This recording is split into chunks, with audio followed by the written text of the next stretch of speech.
The episode wasn't bad at all. It was just not as good as it could have been.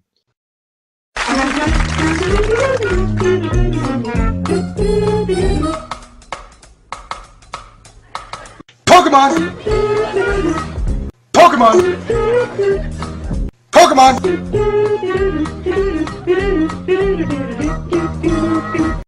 Pokemon!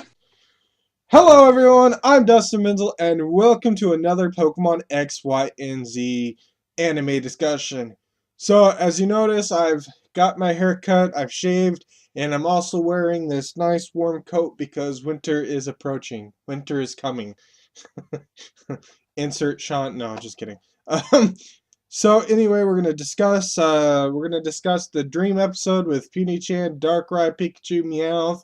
We're gonna talk about the next upcoming episode, and there's a little bit more information after that. But this episode is potentially not gonna have as much as other particular episodes, reviews and stuff. So we're just gonna quickly talk about the episode and get on it right to it. So unlike most episodes, I think this episode actually begins at night with everyone about ready to sleep. And they're talking about shooting stars, looking at shooting stars and stuff, and everyone's getting ready to go to bed. And then, of course, we get a scene where, of course, Puny-chan can't actually sleep with Dedenne, so then it just climbs out and climbs on a tree that's nearby. Then, of course, Team Rocket are sleeping, so apparently that one joke that one YouTuber made about how they didn't why they didn't do it like at night when Ash and company were asleep, we actually find out why in this episode, why Team Rocket only attacks during the day, because they sleep at night for the most part. So anyway, because Jesse and James are like snoring or whatever, I think that's what they were doing, if I remember correctly. Meowth is like having trouble sleeping, so he puts in some earplugs, and then he starts thinking of Mareep and starts counting Mareep, like you know, the counting sheep trick to get yourself to bed, like one sheep, you know, or whatever. So yeah, that's Meowth is using Mareep. So then Puny-chan finally finds a tree nearby, and then of course we get Darkrai. Everyone's sleeping. Puny-chan is sleeping. Then Darkrai uses its ability. Bad dreams, I believe, is what it technically was considered. So then, while everyone is asleep, then Pikachu wakes up. It's apparently the day beginning. You know, Pikachu's like waking up. Everyone's still sleeping for the most part. Pikachu drinks some water, and then it cuts to all those Mareep falling on Meowth, and Meowth is like, whatever, what's going on? And then Meowth wakes up, and then he's like, Jesse and James are still asleep, but he's waking up, and then Pikachu tried to drink something, but there wasn't anything, so he went to a stream. That's right, okay. So then that's when it runs into Diggersby, Breakson, and Froakie, and right now, I'm going to mention this later on when I talk about my stray notes for the episode, or notes that I've noticed. There's not a lot of Pokemon in this episode. There's some, but there's a lot of missing opportunities here, I think, and I will talk about that later. But right now, let's get back into it. So everyone's talking human language except Pikachu, Diggersby, Froakie, and Delphox, you know. And then, of course, Diggersby tries to reach for Pikachu, and that's where we get that scene where Pikachu's like freaking out. And then, of course, Meowth has watched this whole entire thing and is shocked and surprised that they not only has Frogadier unevolved and Breakson and Bunnelby have evolved, but they're also talking human language. So before anything happens, Pikachu tries to wake up Ash, but there's this little joke thing going on where Ash is speaking like a Pokemon, and I think it's Frogadier, or Frogadier's Japanese version, Gekorasho, I think. Sorry, I butchered that or whatever, but yeah. So then Pikachu is surprised, Pikachu freaks out, and then Meowth goes to Team Rocket, and they're like doing weird things that freak Meowth out. So he runs away, and then that's when Pikachu and Meowth collide with each other. They realize that they're normal with each other. Meowth is normal, Pikachu is normal, and then that's when they run into Puny-chan, and Puny-chan can actually talk and stuff. I'll let you know some of the stuff going on, but this was a very dialogue heavy episode, and I'm going to say this again later on when I talk about that. There are some translations for this episode, and I will talk about them, but they're not exactly, I don't know if they're 100% accurate. So anyway, then we get into that fiery creature, that flame creature that we saw in the preview, which I think everyone at this point has pretty much suggested and believes that it's just a representation of Team Flare, like a symbolic representation of Team Flare, which kind of makes sense. So they're being chased or whatever, and then of course they go back to the stream, and then of course they cross it, and then they're just going on, and then of course Zygarde Core Puny-chan is talking about something in particular, and I will address it later, but then it's talking about its 10%, well actually it's showing its complete form or something of that nature. And they're like freaking out because the face is scary or whatever. Meowth wakes up, and then Pikachu wakes up as well, waking up Clemont and Ash and everybody except Puny-chan. Everyone's awake. Everyone realizes that Puny-chan is missing or whatever because Pikachu went to Puny-chan and it wasn't there. So everyone's looking. Everyone doesn't see the obvious Darkrai. They also don't see Puny-chan in the tree that's right next to them. So then Meowth is like apparently trying to climb a tree or something, I believe, or freaking out. Jesse and James are asking it questions or something like that, and I'm guessing Team Rocket doesn't believe Meowth or think Meowth is crazy or whatever, so Meowth goes and wanders off. And then of course everyone's looking for Puny-chan. That's when Pikachu and Meowth run into each other. They collide and basically knock each other out, and that's when Darkrai uses its ability again, presumably. And, well, we're back into the dream world, basically. And, of course, Puny-chan comes back out, like, wondering why they left, or they still have things going, or it's finally found them, or something of that nature. And then, of course, the flame creature appears again and is chasing them. They escape for the moment, and then they find this burnt out location where there was like fire damage. All the plants are burned. There's like nothing there. It's like ruined and stuff. And then Zygarde Core Puny-chan goes into the center of it, glows, and all of these trees and forests and plants appear. So apparently Zygarde Core has that capability potentially, even though it is a dream. It at least shows that it might be possible, and that kind of makes sense because Zygarde is kind of like the ecosystem Pokemon. You know, it's like it makes sure that nothing is imbalanced. You know, like Eviltal is the death Pokemon, destruction Pokemon, and Xerneas is the life Pokemon. So it kind of makes sense that Zygarde is like the balance of the two, and so it's like an ecosystem Pokemon, so it makes sure the ecosystem is fine. So it would kind of make sense in some fashion that Zygarde Core would actually have abilities to balance this particular aspect of it. So yeah, so there's that. So after that, then of course it gets dark or whatever, and like smoky, I think is what it is actually, not just cloudy or whatever. It could just be clouds, but I think it's smoke or just clouds potentially. I don't know. It's hard to remember. I saw this yesterday. Um, yeah, since it's Friday and I didn't record anything yesterday because it was Thanksgiving and I was tired and not feeling well and stuff. So yeah, that's why I'm doing it today. So yeah, then they run into the fire creature. Puny-chan tries to get Meowth to go ahead and fight the creature. Meowth doesn't want to because it's not a very good trainer or good Pokemon. So, or it gets burned and then it runs around, and then Pikachu actually comforts Meowth despite all its history with Meowth. So then Pikachu decides that it's going to battle the fire creature. It tries to do its best, but doesn't quite do what it sets out to do, and then it catches on fire too. At some point, oh yeah, that's when it used quick attack. So then it used Thunderbolt or whatever, but it couldn't do very much, and that's when Diggersby, Delphox, and Froakie appear and apparently help out Ash and Pikachu. I don't understand this part because at this point everyone is awake in the episode.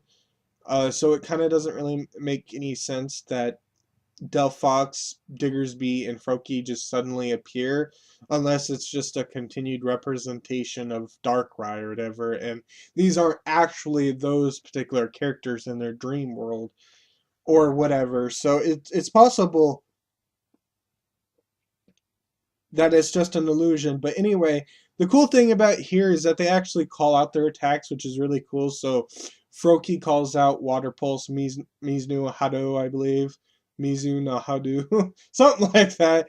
Then I believe Delphox uses Kind Hose, which is Flamethrower, and then I don't know what Double Slap's Japanese name is, so that's what Diggersby does. But then Diggersby reverts back to Bunnelby somehow for some reason. I guess that makes sense.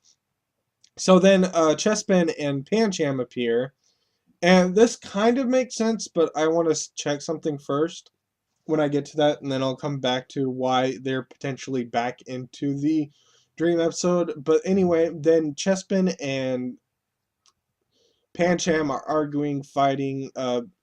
Pancham bites into something, or bites food, and then evolves into Pangoro, and then Chespin eats something as well, and then there's a quick shot of Quilladin. I don't know if I'm going to be able to show you that, but then it just quickly evolves into Chestnut, which is kind of cool. And then they decide to attack the flare fire creature entity thing because Pikachu gets their attention. Pangoro uses Dark Pulse, and of course Chestnut uses Pin Missile. Then the fire creature, flare creature is split into miniature creatures, and then they're like, look, don't do this anymore, so they run off. And then of course there's this dinging noise, and it's the clock that Chespin created to wake them up or something, and it's doing that clicking thing. It's like, and everyone can hear this. They're like wondering what that sound is, and then it explodes. Puny-chan wakes up, apparently, I believe. So does Pikachu and Meowth. And then everyone seems to be awake or whatever, looking and stuff. And then, okay, so yeah, they're there, so maybe not. So then Meowth wakes up, goes back to Team Rocket, starts freaking out, whatever. And then that's when everyone comes back to the campsite where the clock is exploded. Clamont's upset, but thankfully they weren't there when it exploded. And then that's when Bonnie runs into Puny-chan after it fell into the tree, and Puny-chan is happy with Eureka, and everyone's all happy. And then that's when they realize that Darkrai is up there in the tree. Darkrai floats away. I think it's Clement that suggests it was Darkrai's bad dreams that caused Pikachu to freak out earlier in the episode. Although Puny-chan glares at Pikachu, indicating that it was real for the most part. And then, of course, it's basically the end of the episode. And then, of course, we get that Pokemon TV thing, and it's talking about Darkrai. And I think Tobias shows up, I believe, or well, maybe not Tobias, but that one episode in Canalave City where they have those bad dreams, and I think it was relating to Yuxi, Azelf, and Mesprit, maybe. Maybe. I think that may have been what it was about, but I'm not entirely sure. It may have been a different episode, but you remember the Canalave episode where Darkrai was there, and there was also Cresselia and stuff, and it was talking about that. And then it cuts to Pancham and Chespin napping, and then Darkrai appears, and then that's when they have Pangoro and Chestnut. They like sucker punch each other, basically. Uh, I assume Chestnut uses some attack, and maybe Pangoro uses Arm Thrust, maybe. But then they collide, and that's when Pangoro and or Pancham and Chespin wake up, having punched each other in real life, and then Darkrai goes away and stuff. So that's basically it. So I was gonna suggest that maybe the Pokemon actually fall back to sleep, and even though there's no evidence this happens, because the next thing we see is after that explosion of the clock, but maybe they fell asleep temporarily because they were woken up suddenly, and while they were looking for Puny-chan, they kind of just fell asleep, just like Pancham and Chespin in that extra scene at the end of the episode. So it's possible that's how they come back, but I still don't know if the Pokemon in the dreams were actually the group's Pokemon. They may have just been a representation of what Darkrai sensed when it was like eating their dreams or looking at their dreams or connecting them. So it may not actually be them, so it could just be a representation, but it's hard to say. But I am a little disappointed in that not all the Pokemon were there. But anyway, that's pretty much the episode. So I'm going to go into my notes and talk about this episode more in depth for the most part, like translations and stray notes that I've noticed. So, like I say here, there is a lack of notable Pokemon. Just the usual show up, the usual that you would expect to show up, but there's no Hawlucha, Noibat, Eevee, Luxray, and Team Rocket's Pokemon don't even show up. So I think it's disappointed that we didn't see like Malamar, Pumpkaboo, and Why Not. Instead, we got absolutely nothing. And as I said here, and I said in the very beginning of this video, the first thing I said in this video, it wasn't a bad episode. Now, initially, when I just saw the pictures and commented in the forums, Cerebi forums, I did say that I was kind of very disappointed in this episode. But I saw it, and I realized that it was just a very mild episode. It just, as I said later in the forums, it was a very mild episode. It wasn't bad. It just was a wasted opportunity. And in the forums, I said that the reason why it was bad is because we knew about this episode in advance. We knew what was going to happen for the most part, and we had these expectations of what was going to be in the episode, but as it turns out, those expectations weren't the actual case. And I believe for me, I don't know about anyone else, but it was a shame that not all the Pokemon showed up and talked, and that would have made a really nice particular episode if everyone showed up and at least spoke and displayed their personality with human speech. And I feel like it was very disappointing because I highly doubt we're going to get any sort of episode like this in the future. I doubt Darkrai is going to appear and we're going to get a different episode with different Pokemon, with like Ash Greninja or Noivern. And even if that does happen, it's definitely going to be coming at a point where it's going to be too late. We're not going to see like Noibat talking potentially or Noivern before it actually happens. And I can understand why they didn't show every single Pokemon, um, because maybe they didn't want to show them in different forms. But Hawlucha still could have appeared. Luxray and Eevee should have appeared at least. Team Rocket's Pokemon should have appeared. But I can understand why they didn't do that, because maybe there would have just been too many Pokemon at once. But still wasted potential, disappointing in that particular aspect. But it honestly, by itself, the episode by itself, if I didn't have any sort of expectations for this episode, would have been a very mild, decent episode. Like, midway between an interesting episode and being a very boring, pointless episode. It's kind of like in the middle there. That's my opinion of this particular episode. It's kind of in the middle. It's not the best episode, but it's not the worst episode. And I think arguably that it's potentially the second best episode of the XY&Z series after the first episode, of course. But that's pretty much it for this particular episode. But just some other notes here.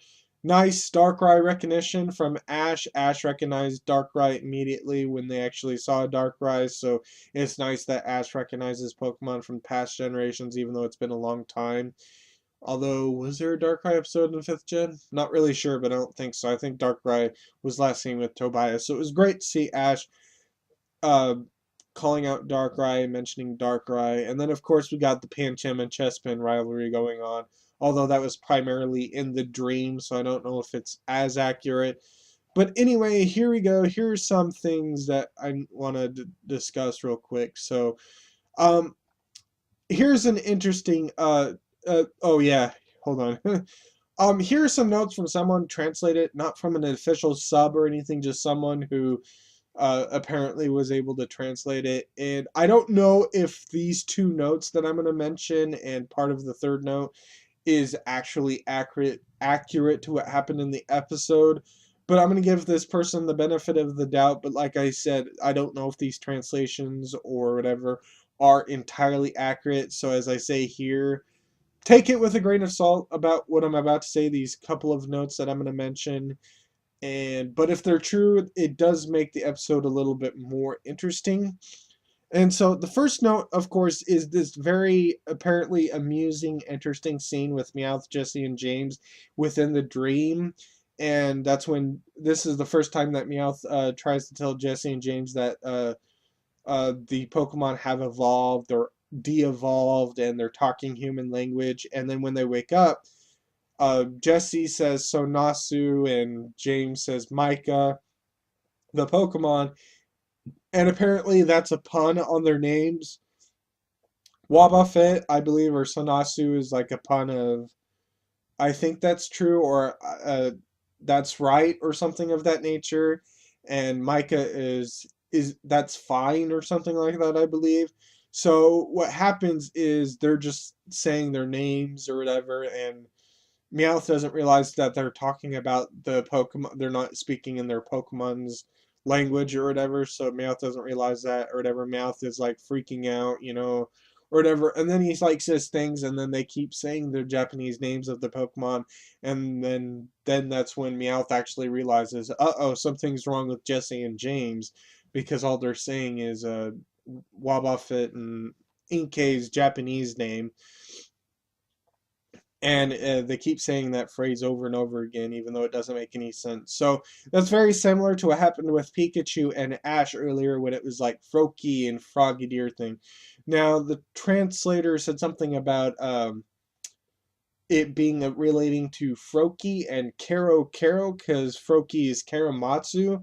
But the thing is, I vaguely remember it being relating more to Frogadier, so like Gekarashara or something like that, but I could be wrong.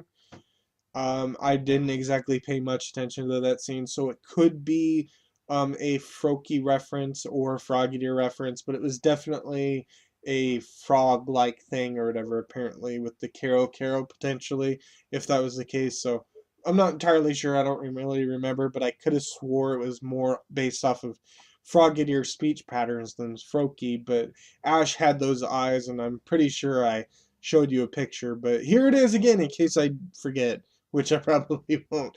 But anyway, so then the second note I have here is Zygarde Core Puny-chan has a very interesting personality. Apparently, it acts like it has superior importance to everyone, so it imposes itself on others, I guess, making them do things, telling them to do things, even though Puny-chan is apparently weak than them technically because it's in that particular state.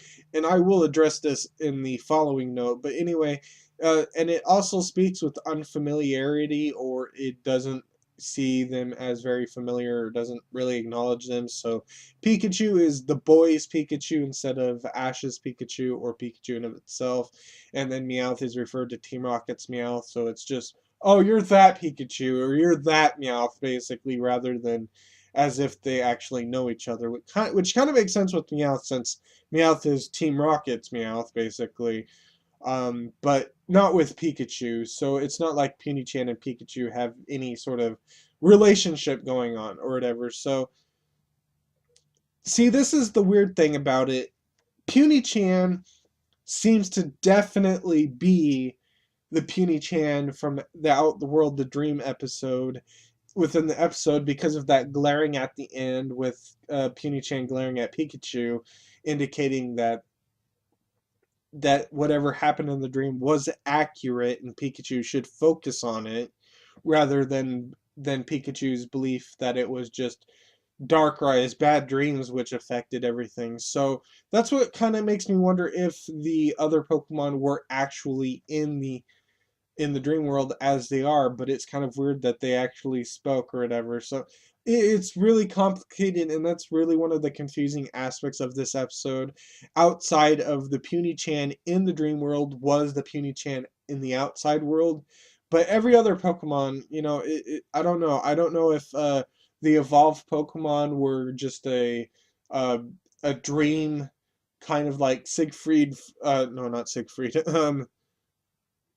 Sigmund Freud sort of situation with it being that they want to be stronger than they actually are, or I don't know what Frogadier being Froakie was to represent or whatever, but maybe they just see themselves in as those Pokemon in their dreams, even though they're not like that out there. But yeah, it's very confusing. So let me just go ahead and finish this note off and move on. Puny Chan mentions that it needs to go home and power up and become Zygarde complete and save the world. And we see Zygarde complete's face, which of course freaks out Pikachu and Meowth when they see it. So. So I'm assuming Terminus Cave is home for Puny Chan, so hopefully we'll get that soon or whatever. So there's also this one particular note that I want to mention before I just move on quickly to other things. Um, and apparently there is the suggestion that within the episode, I believe, or it's been implied that Zygarde Core isn't actually a Pokemon. It is an entity that can become a Pokemon, but it's not a Pokemon of itself. And the person who made these translation notes in the forums or whatever said that Puny Chan can't actually do anything in the form of in of itself as Zygarde Core, and it needs to become uh, at least Zygarde 10% form before it can actually use Pokemon moves. So apparently Pokemon are classified as Pokemon that can use moves. So thankfully Unowned can use hidden power, am I right? Since if they didn't have hidden power they wouldn't be considered Pokemon apparently. So anyway, let's see. So, like, this suggests that Zygarde core is very similar to the Zygarde cells, with the difference being, of course, Puny Chan and Zygarde core actually can think and act independently of itself rather than being mindless bits like Zygarde cell is. So therefore, Puny Chan needs to become 10% form, 50%, or complete form in order to be classified as Pokemon, or at least a creature capable of using Pokemon moves. This knowledge, while it may just be an anime concept from the implications that we'll get within the next games, seem to imply that Zygarde isn't actually a permanent form Pokemon like others. It's not like Pikachu, Pichu, or whatever.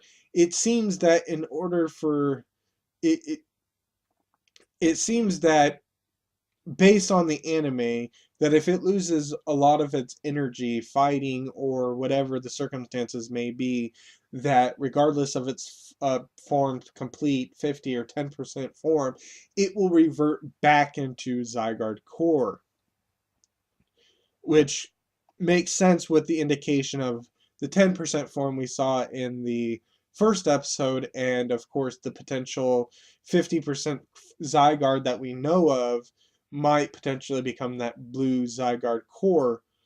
But as I said here, it is just a theory. All of this is just a theory because it's possible that the blue Zygarde core shouldn't actually exist technically and only exist because of Team Flare's uh, doing experiments on Zygarde core, that it disrupts the 50% form, that particular 50% form, and actually becomes the blue Zygarde core that we actually see that runs away.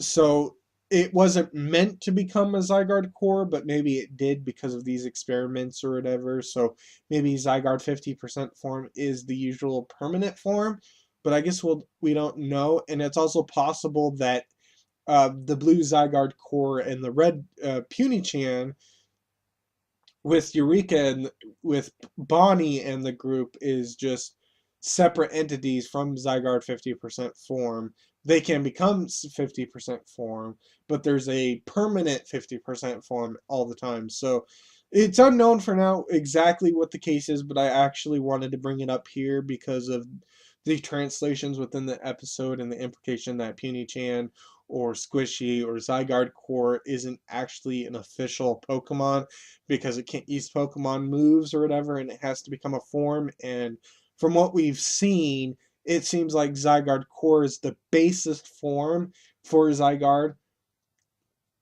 So it's very interesting that this actually seems the case. Maybe Zygarde Core within the actual games is an actual Pokemon, but it's not considered a Pokemon within the anime. I guess we'll just have to see. Hopefully it'll be addressed later when we get next game's information and more about Zygarde Core and all the forms are mentioned, because it is kind of interesting that if Zygarde Core is the basis form for Zygarde, that Zygarde isn't actually a permanent Pokemon, because it always will revert back to that basis form. So anyway, I think that's pretty much it. Um, so yeah, I think that's it for the particular episode. So I'm gonna just move on from this point forward. So that's all I wanted to say about the Dream episode. So before I go over the preview, there's one note that I want to make to note for the next episode. The next episode doesn't exactly seem like there's going to be anything interesting technically going on. The next episode seems to just be a setup episode for the following episode after that, which seems to be the of course the seventh episode with the evolution and stuff. So let's see if I can't. Okay, here we go. So the next episode isn't going to be all that exciting. Nothing really interesting is going to really happen next episode in the Ninja Village episode for the most part, technically. I mean, it is subjective, and I'm sure people will like it, and I'm sure I will enjoy it. But it's just basically setting up for the seventh episode, which appears on in the 10th episode, and in not the 10th episode, the December 10th episode going on there. So the seventh episode of the XY&Z series, that one will be the most important one, because that's when Frogadier will evolve into Greninja, and that's when we'll get Ash Greninja for the first time. So basically, the preview is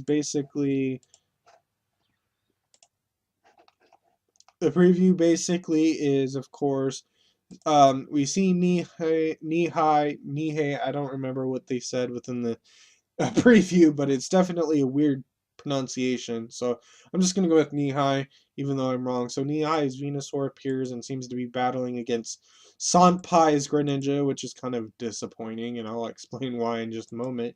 So then, of course, Sanpai's Greninja uses Water Shuriken. Then, of course, we see Venusaur using what looks like maybe Petal Blizzard. And then, of course, there's this windy part with Eureka in her ninja costume and everything. And then, of course, we see Nihei and Ippei. Ippei is, of course, the oldest, and he was that guy in the image that I showed you when I was talking about Pokemon Fan, next to that elder and next to that woman. Ippei is that older man person. So the so then, of course, we get the masked village, masked ninjas of the other thing.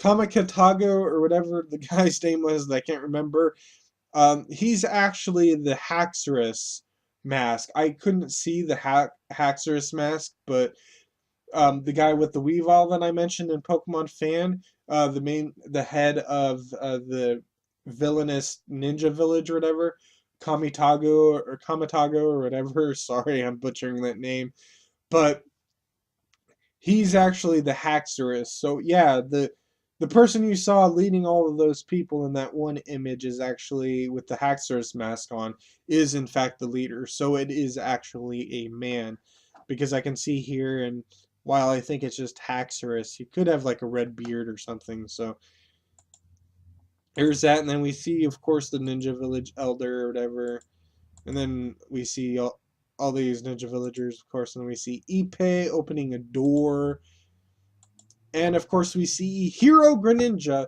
which looks very similar to Ash Greninja. It's definitely a very weird image here, and it's not very detailed, but basically the similarities between it and Ash Greninja is the big water shuriken on the back, basically that big gigantic thing on its back. That is going to be the common theme for Greninja, for the powered up Greninja, while the minor differences, the minor aesthetic differences, those are potentially going to be based off the trainers. So Hero Greninja is is not Ash Greninja. It's Hero Greninja. It's whatever its trainer's name is, Greninja, basically. So like, if Serena had a Greninja, it'd be Serena's Greninja, and Serena Greninja would have a different appearance than Ash Greninja, Clement's Greninja, Senpai Greninja, or Ippei Greninja. So basically, the aesthetic differences, for the most part, are unique to the Greninja and its particular trainer. The common theme, however, is the water shuriken thing on the back. And there may be other similarities, but all we see is this horribly drawn photo of Hero Greninja. So then that's pretty much basically the episode. Now I mentioned that I am a little disappointed that Nihai is battling against Sanpai, and I feel like this would have been a great moment for Ash to get some battling in. You know, with some of his other Pokemon, maybe even using Noibat or Hawlucha. I remember I made the speculation with Venusaur that maybe Ash would be battling against Nihai, and then Ash would be using Hawlucha, since we haven't really seen Hawlucha do anything since the Noibat episodes a long time ago, and I can't really think of anything else where Hawlucha really did anything. I mean, there was that episode where Hawlucha helped Ash and Frogadier re-roof the Pokemon Center as a result of the storm, but basically Hawlucha hasn't really done anything. So a little disappointing that not really a lot is going on in this episode outside of just introducing the village, and then there's trouble, everyone's attacking, and then it'll be the following episode where we'll actually get Frogadier evolving into Greninja and Ash Greninja. So this is just a setup episode for the next episode, which is the 7th episode. So next week's episode, the 10th or the 3rd episode, is just going to be a setup episode with nothing really going on. Hopefully it'll be interesting and exciting going on. So yeah, it'll be hopefully a nice setup episode. So that's that particular episode. Now, there isn't really any new information or new summaries or titles that we don't already know about, but there is something that I want to talk about, and I'm sure other YouTubers and forums have discussed it a little bit or whatever, but and I'm not entirely sure on this, but there is information relating to the future of the anime about episodes that we really don't know about. We know some about what's going to happen, but we don't know like summaries or titles of the following episodes. So apparently on Christmas Eve or December 24th, we might get we will of course get an episode of Pokemon, which is the Terminus episode, and we might get an upcoming episodes preview with that particular episode, because that'll be the last episode of the year. And here's some information regarding to that. And it says the mysterious organization named Team Flare that's opposing the group, the secret of Puny-chan, Ash's league matches, Serena's Tripoclons, as well as the mysterious phenomenon that happens to Ash and a certain Pokemon. Don't take your eyes off Pokemon Pocket Monsters X, Y, and Z, neither in 2015 nor in 2016. Since it doesn't outright say that there is going to be an upcoming episodes preview, there may not actually be something right now. But if we go by the past years, there was always a Pokemon New Year's special that always had a Pokemon special. So maybe it'll actually be like the 30th of December. I don't know when the Pokemon New Year's specials actually appeared. Oh, or I mean the 31st. Sorry, so there may be something the 31st, and that might be a Pokemon New Year special or something like that. I don't know. I don't know when the Pokemon New Year specials happened in the past years where we got upcoming episodes preview. Like one episode, upcoming episodes preview last year, I think showed Clement's, the battle with Clement, I believe. Or that was something else, but I think maybe the previous year was something about Diantha, maybe or Halucha even. I'm not really sure. Or not best wishes. XY has been really good about showing us upcoming episodes preview very frequently on the main site for upcoming episodes preview after the batch has completed, and that's where we got like the gym battle with Olympia and Moltres episode and stuff that happened at a random time, and that happens frequently. Upcoming episodes preview, after all of them are taken care of, all of the upcoming episodes preview are taken care of, we then get a next upcoming episodes preview after the few months of upcoming episodes are over. So yeah, interesting thing here. Ash's league matches. We most people should have already expected that we were going to get a upcoming episode, or that we were going to get the Pokemon League with Ash. But if we're going to get scenes of it in the upcoming episodes preview, then that means we're probably going to get something like April or May is when Ash will be going into the league, and we'll get the episodes there and stuff. And then, of course, Serena's Tri-Pokelons and Pokemon showcases and Masterclass will also happen next year, also potentially. At least that makes sense. And a lot of what the speculation that I have for the upcoming episodes will determine whether or not what will happen in Koro next year or next month in December. So December 12th or 15th, whenever Koro is leaked during that time will determine the speculation. Now, it could just be about the next movie, and it'll probably be about Volcanion and stuff, but hopefully we'll get Pokemon Z information or not. But if we have to wait till January, February before Game Freak and Nintendo release or announce the next Game Freak games, which is going to be very disappointing for the most part, if we have to wait until then I'm not going to be able to speculate until we start getting episode titles and summary or titles and data broadcasts for January and stuff, because I think sometime in December we should get titles and summaries for those particular episodes. So just quick speculation. For the first few months of 2016, I expect Noibat to evolve, Serena to evolve her Eevee, and potentially Ash capturing a Pokemon. But hopefully we'll get hopefully the upcoming episodes preview will definitely give us some really nice juicy information of what to expect in the upcoming episodes. So I think that's it. This episode has gone long, more than enough, more than I wanted to. So I think that will cover it for now. I will discuss some of this information in later episodes when we get more information. Just wanted to give you a base speculation of what to expect. Wolfric will also be happening in the first few months, if I haven't already mentioned that. So I think that's pretty much it. So thank you for watching. I'm Dustin Benzel, and I will see you in my next video. Goodbye.